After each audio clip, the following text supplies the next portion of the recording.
paz do Senhor a todos, muito bem-vindo aos nossos tutoriais da EBD do segundo trimestre. Estamos estudando o tema de Gênesis. A lição é a número 13 e também é a última lição desse trimestre. A lição número 13, as bênçãos incomparáveis de viver os planos de Deus. Essa revista foi escrita pelo bispo Abner Ferreira e a coordenação desse dia é da missionária Jane em 25/6/2023. No tópico 1, Deus revela o que está para fazer. O autor diz que, em sua sabedoria e como parte do seu plano, Deus revela a Faraó em sonhos o que estava para acontecer e capacitou José para interpretar os sonhos. Gênesis 41, 15 a 16. Porque, de fato, fui roubado da terra dos hebreus, e tampouco aqui nada tenho feito para que me pusesse nesta cova.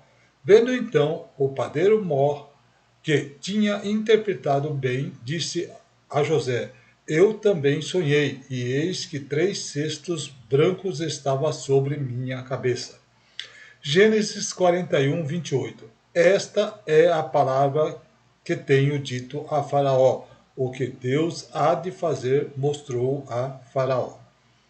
Esses relatos são bases para a ida de Israel para o Egito e o testemunho do Deus em pleno território marcado pelo politeísmo. Aí no tópico, no item 1.1, os sonhos de Faraó. O autor diz que os sonhos de Faraó, como de José, não eram sonhos comuns, mas revelações de Deus sobre o futuro breve. Deus estava dando ao monarca, ao mundo, a saber o que o próprio Deus estava para fazer. Gênesis 41, 28. Esta é a palavra que tenho dito a Faraó. O que Deus há de fazer mostrou a Faraó. Aí, o homem mais poderoso do mundo, dependendo o seu destino e do seu reino, da sabedoria e piedade e da boa vontade de um dos seus prisioneiros esquecido. Aí, Gênesis 40, 23. O copeiro Mor, porém, não se lembrou de José, antes se esqueceu dele. Aí, o autor diz aqui que os sonhos de Faraó eram revelações sobre 7 anos de abundância, seguido de 7 anos de extrema fome.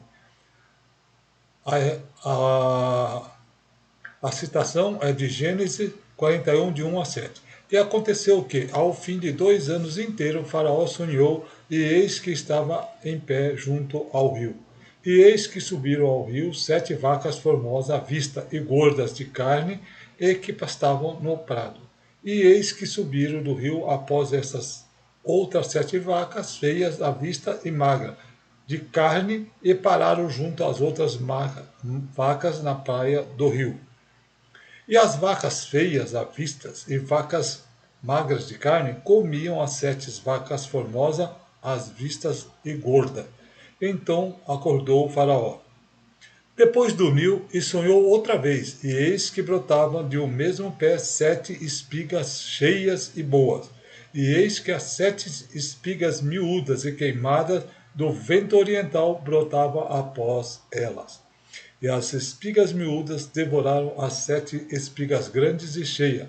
Então acordou o Faraó, e eis que era um sonho. Aí José não apenas recebeu de Deus a palavra do conhecimento, e discerniu a revelação. Gênesis 41, de 25 a 32. Então disse José a Faraó: O sonho de Faraó é um só. O que Deus há de fazer mostrou a Faraó. As 7 vacas formosas são 7 anos, e as 7 espigas formosas também são 7 anos. O sonho é um só. E as 7 vacas feias, à vista e magras, que subiam depois dela, são 7 anos. E 7 espigas miúdas e queimadas do vento oriental serão 7 anos de fome. Esta é a palavra que tenho dito a Faraó. O que Deus há de fazer mostrou a Faraó. E eis que vem 7 anos, e haverá grande fartura em toda a terra do Egito. E depois dele levantar-se-ão 7 anos de fome, e toda aquela fartura será esquecida da terra do Egito, e a fome consumirá a terra. E não será conhecida a abundância da terra por causa daquela fome, que haverá depois, por quanto será gravíssima. E que o sonho foi repetido 2 vezes a Faraó, porque as coisas é determinada por Deus, e Deus se apressa em fazê-la. Com uma palavra de sabedoria, ele apresentou uma sábia solução. Aqui é uma citação muito grande, né? É o capítulo quase inteiro, então vou deixar para que os irmãos possam ler depois, ok? Gênesis 41, de 1 a 36. Aí o autor também diz que esta atuação especial de José vai colocá-lo no topo do Egito ao lado de Faraó. Gênesis 41, de 7 a 45. E esta palavra foi boa aos olhos de Faraó e aos olhos de todos os servos. Faraó pôs José como governador do Egito, né? E disse Faraó ao seu servo: acharíamos um homem como este em que haja o Espírito de Deus? Depois disse Faraó a José: pois que Deus te fez saber tudo isso, ninguém há tão entendido e sábio como tu. Tu estarás sobre a minha casa, e por tua boca se governará todo o meu povo, somente no trono eu serei maior que tu.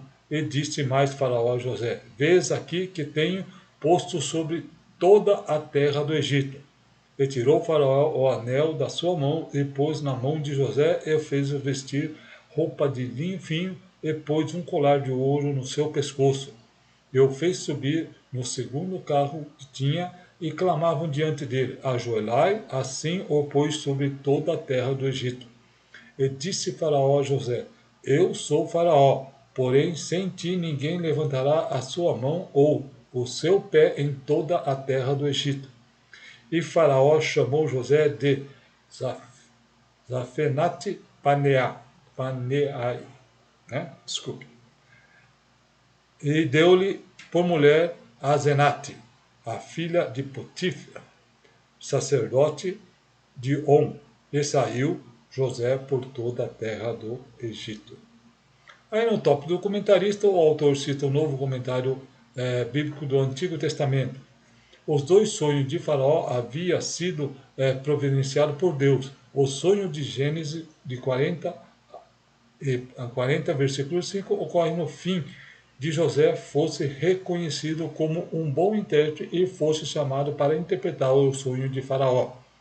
O que cooperariam para que os 2 sonhos de José também se tornassem realidade, né? Que é aqui, Gênesis 37, de 5 a 9. Teve José um sonho, que contou aos seus irmãos, por isso o odiaram ainda mais. E disse-lhe: ouvi, peço, este sonho que tenho sonhado. E eis que estavam atados molhos no meio do campo, e eis que o meu molho se levanta, e também ficavam em pé, e eis que vossos molhos o rodeavam e se inclinavam ao meu molho. Então lhe disseram seu irmão: tu, pois, deveras reinarás sobre nós? Reinarás sobre nós? Tu deveras terás domínio sobre nós? Por isso, ainda mais o odiavam por seus sonhos e por suas palavras. E teve José outro sonho, e contou a seu irmão, e disse: eis que tive ainda um outro sonho, eis que o sol, a lua e os 11 estrelas se inclinavam a mim. Aí no item 1.2, José posto sobre toda a terra do Egito. O autor diz que a presença e a participação de José não salvou apenas o Egito, salvou todos os povos menores que vieram buscar mantimento no Egito, incluindo a família de José. Aí Gênesis 42, de 1 a 5. Vendo então Jacó que havia mantimento no Egito, disse a seus filhos: por que estáis olhando uns para os outros? E disse mais: eis que tenho ouvido que há mantimento no Egito, descei para lá e comprai-nos daqui, para que vivemos e não morramos. Então disseram os 10 irmãos de José para comprarem trigo no Egito. A Benjamim, porém, irmão de José, não enviou Jacó com os seus irmãos, porque diziam, para que não suceda porventura algum desastre. Assim, entre os que iam lá foram os filhos de Israel para comprar, porque haviam fome na terra de Canaã. José, pois, era governador daquela terra, e ele vendia a todo o povo da terra. E os irmãos de José chegaram e inclinaram-se a ele com o rosto em terra. O que parecia que estava dando tudo errado, na verdade, para Deus estava dando tudo certo. O autor enfatiza que se somos de Deus, tudo o que acontece está sob o seu controle soberano dele. Comentarista aqui, né, no tópico do comentarista, o autor cita o comentário de Gênesis Bruce Q. Walt. A capacidade de José de interpretar os sonhos também lhe fornece a capacidade profética de interpretar a providência. Gênesis 45, de 5 a 8. E agora, pois, não vos entristeçais, e nem vos pese os vossos olhos por me haver de vendido para cá, porque, para a conservação da vida, Deus me enviou adiante de vós, porque já houve 2 anos de fome no meio da terra, e ainda restam 5 anos em que não haverá lavoura e nem seca. Pelo que Deus me enviou adiante de vós para conservar vossa sucessão na terra e para guardar-vos em vida por um grande livramento. Assim não fosse vós que me enviaste para cá, senão Deus, que nem tem posto por pai que Faraó por seu senhor, que a sua casa e com a gente em toda a terra do Egito. Gênesis 50, 20. Vós bem intentaste mal contra mim, porém Deus o intentou para o bem, para fazer como se vê nesse dia, para conservar muita gente com vida. Aí o comentarista diz que ele pertence à autoridade e poder mais elevado que o próprio Faraó. Gênesis 4, 8. E eles lhe disseram, tivemos um sonho, e ninguém há de que interprete. E José disse-lhe, não são de Deus as interpretações? Contai-me, peço. Gênesis 41, 16. E respondeu José a Faraó, dizendo, isto não está em mim, Deus dará resposta em paz a Faraó. Gênesis 41, 25. Então disse José a Faraó, o sonho do Faraó é um só, o que Deus há de fazer mostrou-o a Faraó. Gênesis 41, 28. Esta é a palavra que tenho dito a Faraó, o que Deus há de fazer mostrou-lhe a Faraó. Gênesis 41, 32. O que o sonho foi repetido 2 vezes a Faraó é porque estas coisas é determinada por Deus e Deus se apressa em fazê-lo. E revela o governo de Deus, confirmando seu controle e a supervisão de todas as coisas. E para terminar aqui o tópico 1, né, o item 1.3, o propósito providencial de Deus. O autor diz que José deveria ser um homem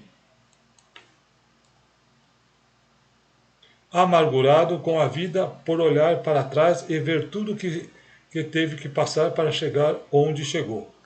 Mas ele adquiriu uma visão transcendente da própria vida e da dor. Enquanto José revelava sua identidade de seu irmão, eles ficavam paralisados. Né? Deixa eu ver se aqui está escrito errado. Paralisados. De medo, na certeza que seriam destruídos por José. Gênesis 45, de 1 a 4. Então José não se podia conter diante de todo o que estavam com ele, e clamou, fazei sair daqui a todo homem, e ninguém ficou com ele, quando José se deu a conhecer a seus irmãos. Ele aumentou a sua voz com choro, de maneira que os egípcios ouviam, a casa de Faraó o ouviu. E disse José a seu irmão, eu sou José, vive ainda meu pai? E seus irmãos não lhe puderam responder, porque estavam pasmados diante da sua face. E disse José aos seus irmãos, peço-lhe, chegai a mim. Chegaram-se, e então disse, eu sou José, vosso irmão, a quem vendestes para o Egito. Mas José entendeu que tudo o que passou tinha um propósito. Gênesis 45, 5. Agora, pois, não vos intercessai e nem vos peço os vossos olhos, porque haverdes vendido para cá, porque para a conservação da minha vida, Deus me enviou diante de vós. Aí no top do comentarista, o autor diz que quando sofremos, podemos tentar criar muitas explicações sobre o nosso sofrimento. Podemos culpar as pessoas que nos fazem mal e viver em eterna amargura pela injustiça sofrida. Mas também podemos mergulhar no cinismo e ignorar o pecado dos outros. Nesse caso, podemos encontrar a gente uma razão para sofrer. Mas quando temos a visão bíblica de que há um Senhor na nossa vida, muda completamente a forma de lidarmos com o sofrimento, pois entendemos que ele tem propósitos maiores. Bem, aqui nós terminamos então o tópico 1, né? Aguardo todos no tópico número 3. Desculpe, número 2. Vivendo segundo o plano de Deus. Muito obrigado por assistir e até lá, se assim Deus permitir.